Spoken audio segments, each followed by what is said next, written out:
Welcome back. This is Chris Murray once again, and this is the Birth by Sleep Critical Mode walkthrough, Ventus walkthrough. So this is the Dwarf Woodlands, which is the first world you attend to. We're playing as Ventus, as I've stated, and we're still just kicking off the game. This is actually the first video of actual gameplay that's not tutorial based. And this is the level where you're going to realize the limitations the game has.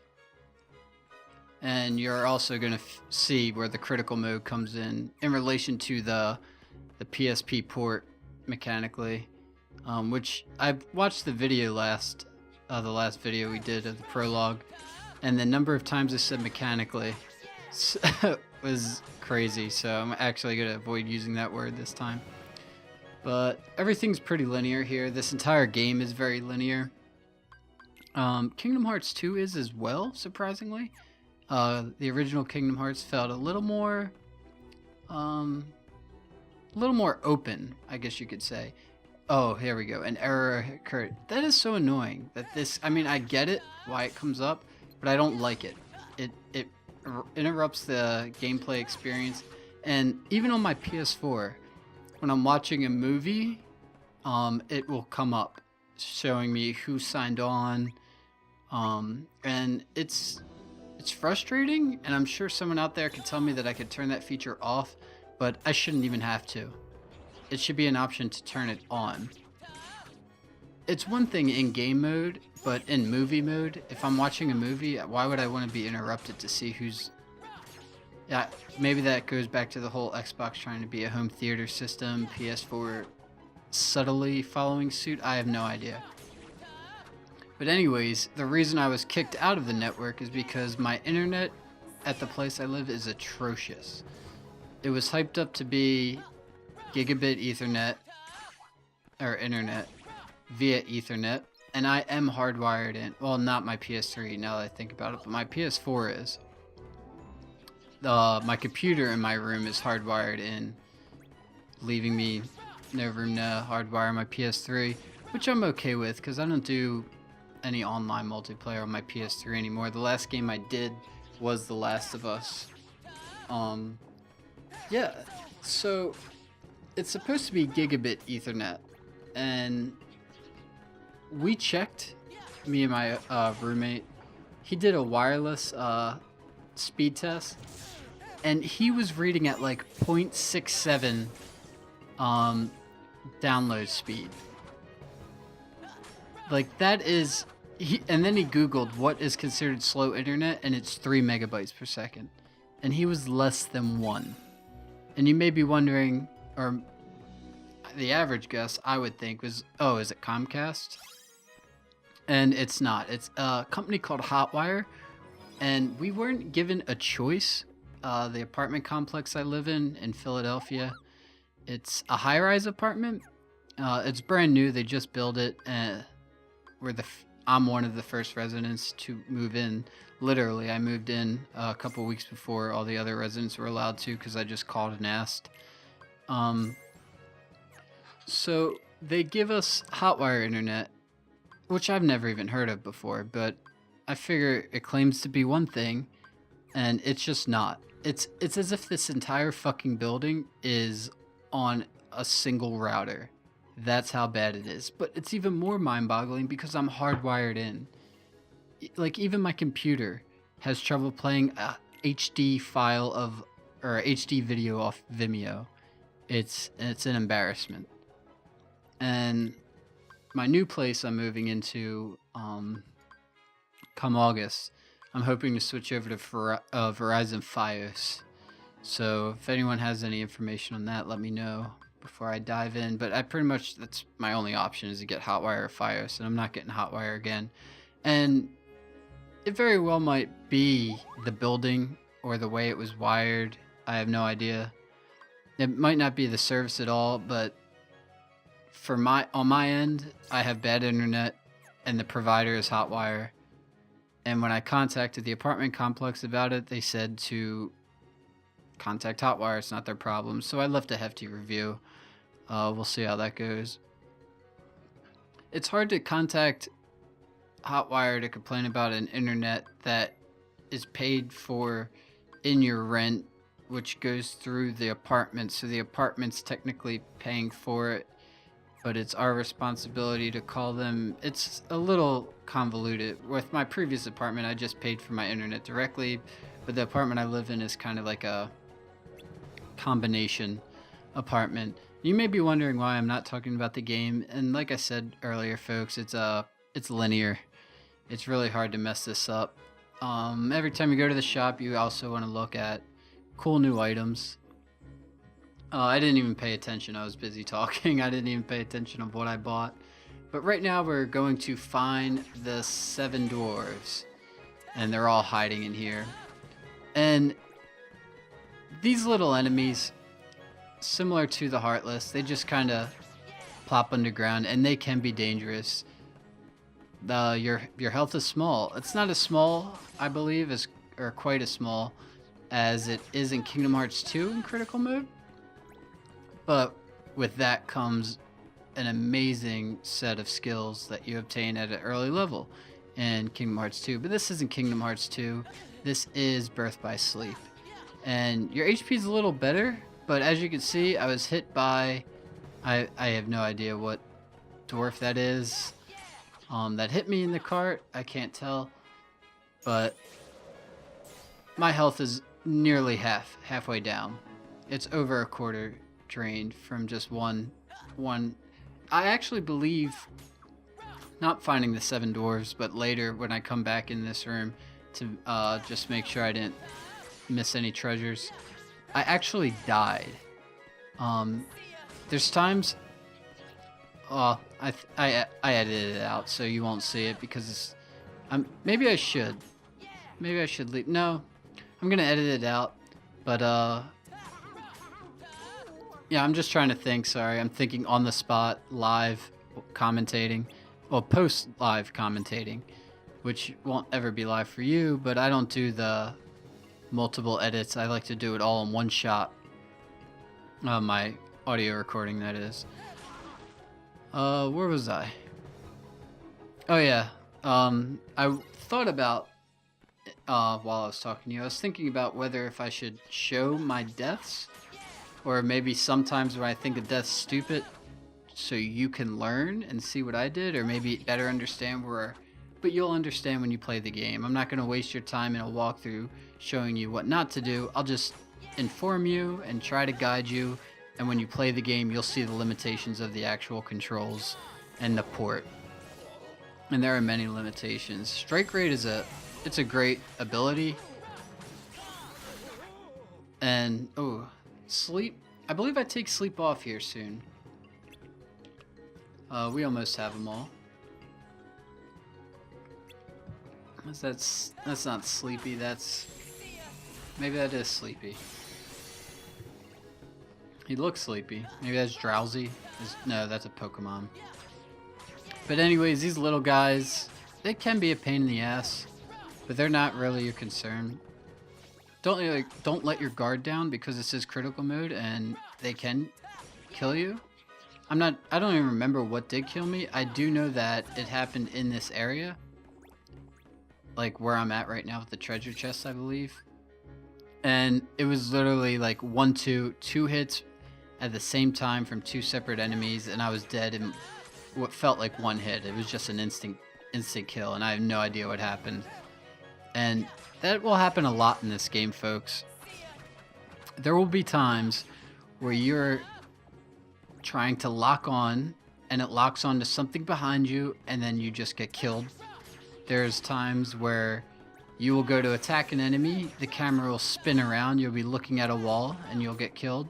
There are times where you will be performing an ability and then once the animation is done, you're automatically hit and killed. There's many separate ways to die that have nothing to do with your skill or playing ability, but due to, I don't want to use the word mechanics, but due to the limitations of the game in relation to the port to the console, and also in relation to the way we play video games now as they progressed, we're kind of retrograding to the past. And I know that's not an excuse because there's still people speed running the original Super Mario games, and these people are experts. And if you practice anything, you can become perfect at anything. And we're not analyzing this of, well, if you spend your life practicing, of course you'll get it down. The game should be able to be gotten down while you're playing it as a first time playthrough. And then you would just be a little bit better on a second time playthrough because you'll know what you're doing. But a game's not made for, especially a game like this. You should be able to, and you'll get it down. I don't mean to discourage you folks. This is a good game. I just need to make aware of all the limitations because they are there. And if you're aware of them and figure out how to work around them, which I will hopefully be here to help, with critical mode, it is more challenging than Kingdom Hearts 2. But as long as you're aware of it and can handle it, then by all means, you'll enjoy it. And limitations aren't necessarily game breakers. I mean, Final Fantasy VII's graphics for its time are incredible, but as of now, don't impress, of course. But that shouldn't prevent you from playing a game. And I've always been super attracted to the looks of games. And visually, you will see the difference, me juggling Kingdom Hearts 2 and this. Kingdom Hearts 2 does look better than this game, but it's not even worth comparing. At least graphically, they're two different consoles. Is that all of them? Should be all of them, right? Yeah, that's it. Okay. So, the beginning part of the Dwarf Woodlands is pretty dry and slow. You pretty much collect all the 7 dwarves. And then, I believe I run back in there to make sure I got all the items. But the boss on this level, I actually had trouble with. But then I went to Cinderella's place. I forget what they call it in this game. Something Castle. Castle of Dreams. When I got to Cinderella's Castle of Dreams world, I had no problems with that final boss. I beat it first try, no issues. But this boss, I don't know what it is. You'll see. I took much longer than I should have, and even when I did beat him, I barely beat him. I have no idea. Maybe it was because I was still getting used to the game, and then even doing it again, I have no idea. But you'll see. And when we get to it, I'll talk to it, but that won't be in this video. That'll be in part 2. This part is, I might cut stuff out like this from the near future where I'm just running around grinding. You guys don't need to see it. But even though levels aren't as important in this game, I still like to level up. But you'll see also in Castle of Dreams, it's better I talk about it when we get to it, but I might as well forewarn you. There are times where I try to lock onto an enemy and it spins around and locks onto some random thing, like an item that I could pick up, something like that. It's crazy. Look at this. Look how sloppy I'm playing, folks. These things can kill, and they will kill. And this is a god-awful noise. Just hearing this is so annoying. And I'm not sure if you noticed earlier, but I saw actually a guide maker who does walkthroughs do a playthrough of this game without using healing items. And I found it to be interesting, and I don't want to say I stole the idea, because, I mean, there's only so many ways to play the game, but it seemed intriguing to me. And after playing with it a little bit, it is, if you know how to play the game, it will work to your benefit. So in this walkthrough, I will be selling all my healing items, and instead using the money I get from the sales to purchase more abilities and to increase my abilities. In the long run, it should work out. We'll see. So pretty much, there's not much to say here, folks. I am literally just grinding around here, trying to build up a level, gain some ability points to try and level up my commands. And as you're what you're watching here is the mini ability. It will shrink the enemy and you can just step right on them and kill them. That's critical, especially for enemies you don't feel like dealing with. You do a little crowd control. What also works is zero gravity and arrow combined, but I don't believe you get zero gravity until Castle of Dreams. But this game just... I found myself playing Kingdom Hearts 1 barely using abilities. I would use magic a little bit, and I use like Ars Arcanum. I forget how you say it. Oh, level up. Defense. But Kingdom Hearts 1, I kind of just focused on the strategy of fighting. Plain and simple. I might have used a summon like once, and that was Tinkerbell. And that might have been against Channelbog, who's a fucking bitch, but nowhere near as bad as Maleficent. Believe it or not, I should have recorded a walkthrough of Kingdom Hearts 1. It didn't even cross my mind until I was halfway through and it was too late. I actually beat Maleficent in one shot, one go, on Proud Mode. And I watched a lot of videos to help prepare for it because I knew it was going to be a nightmare. And the way I went with it, I'm not exactly proud of. If you go up like the tree bark thing, you can just hide out there and just sick like Goofy and I had Beast in my party. Goofy and Beast on her. And then run out from hiding, jump attack, and then go right back into hiding. It's not ideal, but I started the battle on an offense, defense, back and forth, and she was just too devastating. My HP would shoot. I can't even explain how terrible it is. Like, she just non-stop will just go after you, and you won't even have a chance to do anything. You'll just be dead in a heartbeat. So my HP was low, and I failed. I didn't feel like playing the battle again, so I just waited it out, and it took like 45 minutes, but I did beat it first try. And sadly, Maleficent is back in this game, and she's a bitch in this game too. Pardon my language, but I can't think of another choice of words at the current moment, which is a poor choice of words, quite frankly, because she's not a dog, she's a dragon. But that's neither here nor there. So, if you're not bored to death by now, I think in the future, I'm not going to have the grinding in. There's not much to see. You can do all this on your own. And there's not much for me to tell, other than, like, attack. But this is a good time to just get used to the combat system and get a little experience for your commands and get used to flowing through the menus with the commands. But we're back. And go to the save point for the millionth time. I have no idea why I keep going back to it this time. And let's see what we get at the shop. So we have mini, arrow, striking raid, sliding dash, and sleep on. I believe this is where I take sleep off.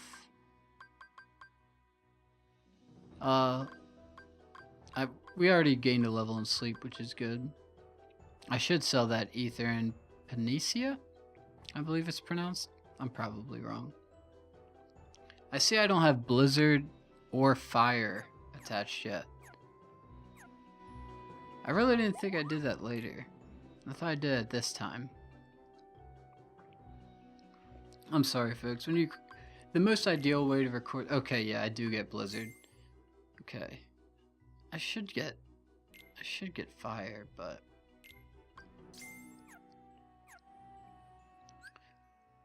Alright, so what you're going to see is our first meld command, I believe. Am I wrong? I am wrong.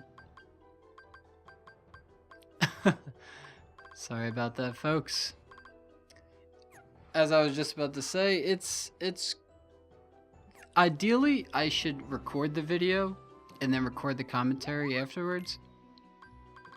But sometimes I don't have the patience, and I will just go record a lot of videos. And then what I also have been doing is after that, then go play Kingdom Hearts 2 and record a lot of videos. And then it got to the point where I was like, I need to stop playing, even though I'm addicted, and I need to do the voiceover post commentary recordings and get the videos offline or online, uploaded online. And in doing so, it's been a while since I've actually played these levels. So as I'm commentating, I'm trying to like remember exactly what I've done. I know what to do, but referencing material of like what I'm buying in the menu at this specific time, I don't have stored in my memory bank up front, at least, because, and especially playing two Kingdom Hearts games can be confusing too. I mean, not differentiating between the two games, but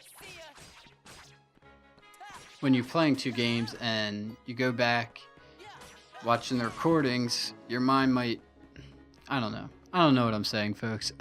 What I'm saying is don't be lazy and make your videos immediately, and don't sit in them, because I'm at a point where I have like 10 videos. But that is it for the Dwarf Woodlands part 1. In part 2, we are going to venture over to Snow White's house, meet Snow White, and continue on from there. So thank you for watching. We'll see you on part 2.